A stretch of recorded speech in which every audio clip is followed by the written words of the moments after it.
I have been assembling a collection of Japanese whiteout-esque products, correctional products, for a while. And I was kind of waiting until I had some black paper handy so we could do a test. But it seems like the stars have aligned and all of our materials are here. So we're going to do a fairly large 1, 2, 3, 4, 5, 6 item whiteout comparison. And all of the whiteout products we're testing today are Japanese art supplies, and we're going to be testing them on Canson XL Colorline black drawing paper. So the products we have today are Mizno W20. And if you are a fan of manga, about making manga, this shouldn't be a new product to you. We have Deleter White number 2. We have a Whitea, an Uni Whitea correction pen. And for those of you who are fans of this channel, you might know that I am a fan of the Uniball Signo. So it'll be interesting to see how these compare. I don't even know if this particular Signo still works, but we can find out. We're gonna take a look at the Deleter Neopico line white. This is a new product offered to the US from Neopico.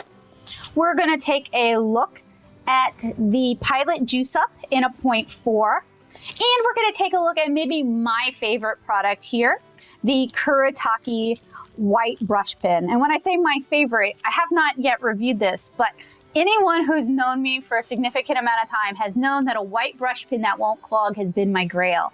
And for a while, I was using a white brush Posca, and that's just a little bit too heavy, a little too acrylic for what I'm looking for. So we have 2 ballpoint pens, 1 small whiteout-esque pen, 2 bottles of white correctional fluid, and we have 1 brush pen that looks like it's even refillable. We're gonna go ahead and get started with the Uni Whitea. I picked this up while I was in Japan. It is probably from Sakaido. I am going to have links in the description to everything I can link. And this is 1.0 millimeters. If there is a product I cannot link because we can't get it in the US, it's up to you guys to let your favorite company, your favorite stores know that these are products you're interested in them carrying. And that's the only way we get nice new art supplies in the US, is by raising our voices and letting them know there's demand. And this is neat because it is a knock type, so we click the back. It has a clip, and it's got a little bit of a grip, but this is designed as kind of a whiteout or a white pen. On the front, it has this little glob of glue, which is just to protect it from going dry.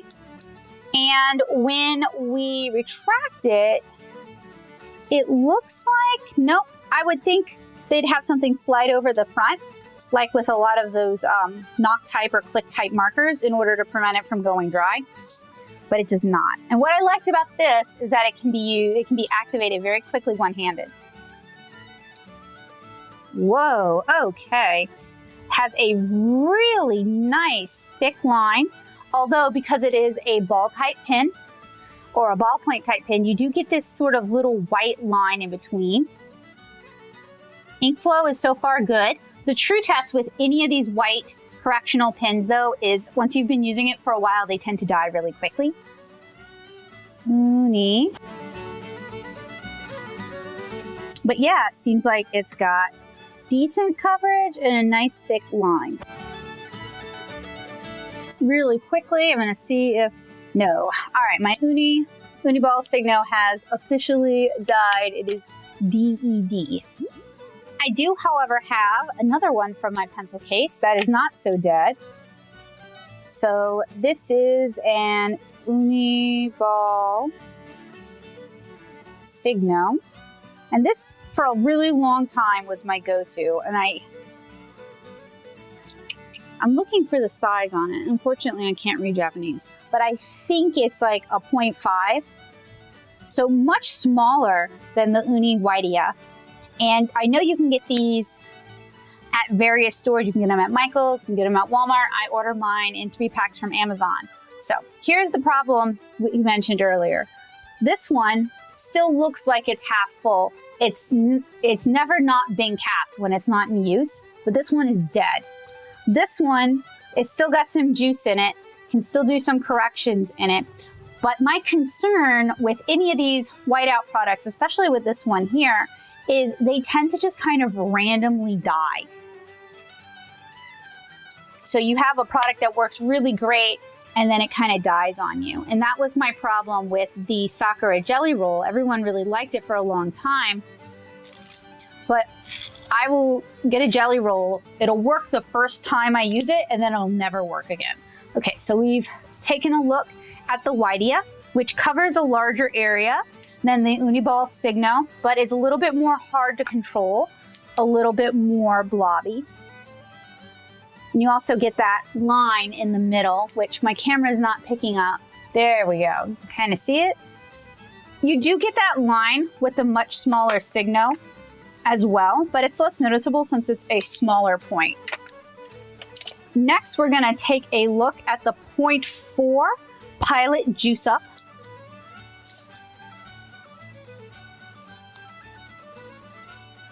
Ooh, wow. Okay, this is super duper fine. I like that. So this must be a 0.8. I'm gonna fix that while I'm thinking about it. And it also rattles a little bit. So this is obviously not intended to cover large areas, but you could use it for really fine, like if you were drawing someone's hair, this could be like the little fine wispies in it. This is also a ballpoint pen style whiteout pen, white correctional pen, and it also has a knock type mechanism. So fairly nondescript body. Camera's having a little bit hard time picking up the color. It is white, obviously, so it's white on white, a little bit of a grip, and it also has a clip. And once it's retracted, nothing comes over the point to protect it as well. So this might be another one that's prone to drying out. Now we've moved on more to like the actual whiteout style pins with the Deleter Neopico line white. It is a water-based pin, high opacity and waterproof. Please shake the pin up and down with the cap closed. And this was purchased for around $6 from the Deleter US shop. And it was actually my friend Kabosha who recommended I give it a go. Uses almost the same body as Posca pins. This one has the really fine Posca-esque nib, and it is in 0.5. So you have to pump this one to get it going. I have a feeling though, if it's using the same mechanism that Posca pins are using, it's going to be less prone to drying out. And I will compare this to Posca in a little bit. So we have, ooh, all right. This one doesn't have that weird line in the middle. It gives you a nice, fine, unbroken line.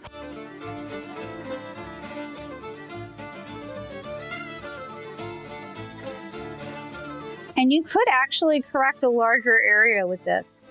Doesn't really seem to have any scraping. Of course, this isn't all there is to testing whiteout pins, because a big part of why you use these things is so that you can mark over it again and make corrections. And some products do have a tendency to lift up. All right, so next we're gonna take a look at the Kurosaki white pigment brush pen. I assume it's white pigment. And for years, I tried filling my own at home. I have sacrificed many a brush pen for this, but I assume Kurosaki knows what they're doing, and I do not. So we have the yellow ring here. Gonna remove that.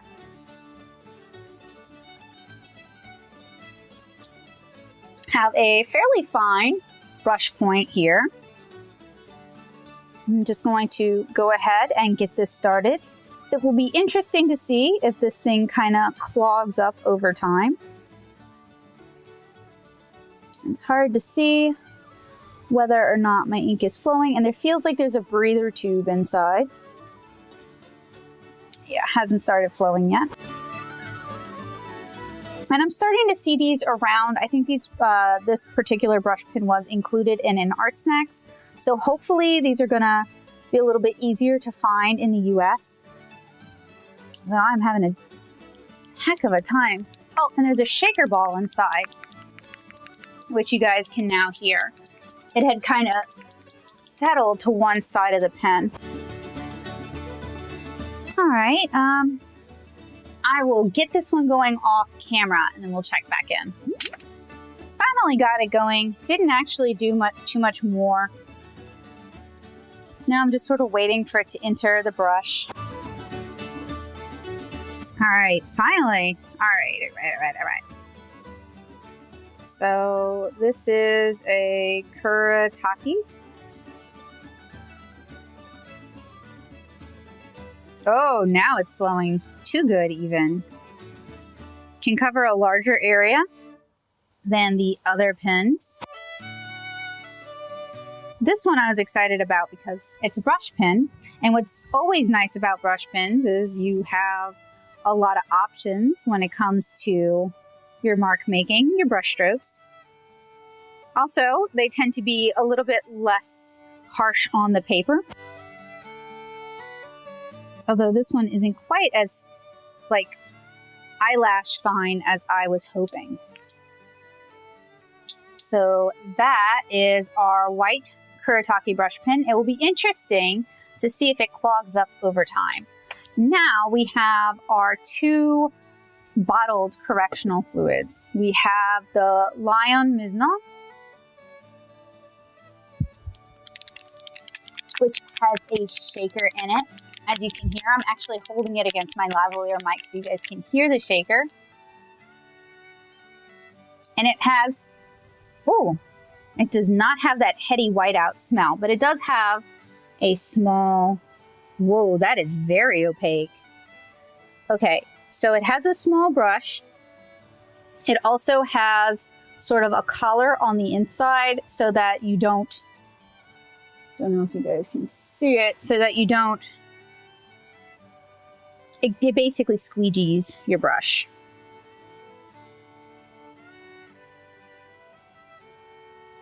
It kind of reminds me of the Copic Opaque White, except thinner.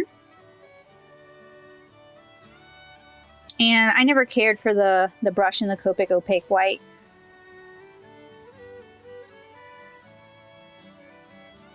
This one is actually a little bit better. That super fine brush that they include just has a tendency to kind of die out on me, and this is more like a white nail polish brush.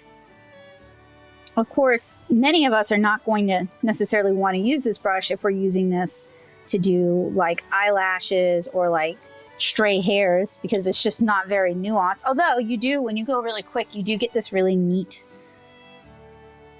sort of dry brush to it, which could definitely be useful.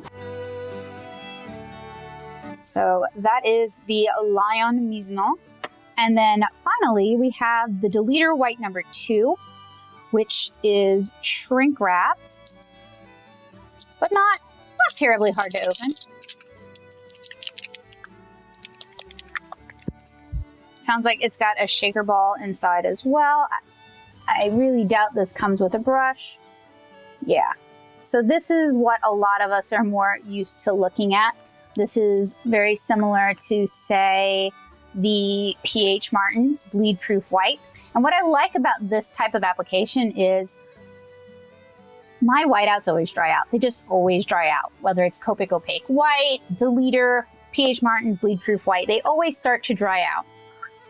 I mean, look at this. However, what's cool about this is it's not ruined. I can add water to it and it reconstitutes just fine. Even the Copic Opaque White, which I don't have the big jar here, unfortunately, otherwise I would show you guys. The Copic Opaque White, even if it gets almost entirely dried out, if I put some water in it and I let it soak in for a couple of days, I can reconstitute it just fine. So this style of whiteout, it's a little bit more of a pain when you have to use a brush, but you can reconstitute it so it doesn't die as quickly. So I'm gonna go get a little cup of water and I'll be right back. So I grabbed a synthetic brush because For me, synthetic brushes tend to work really well with these sort of whiteouts. I'm going to try it just completely dry.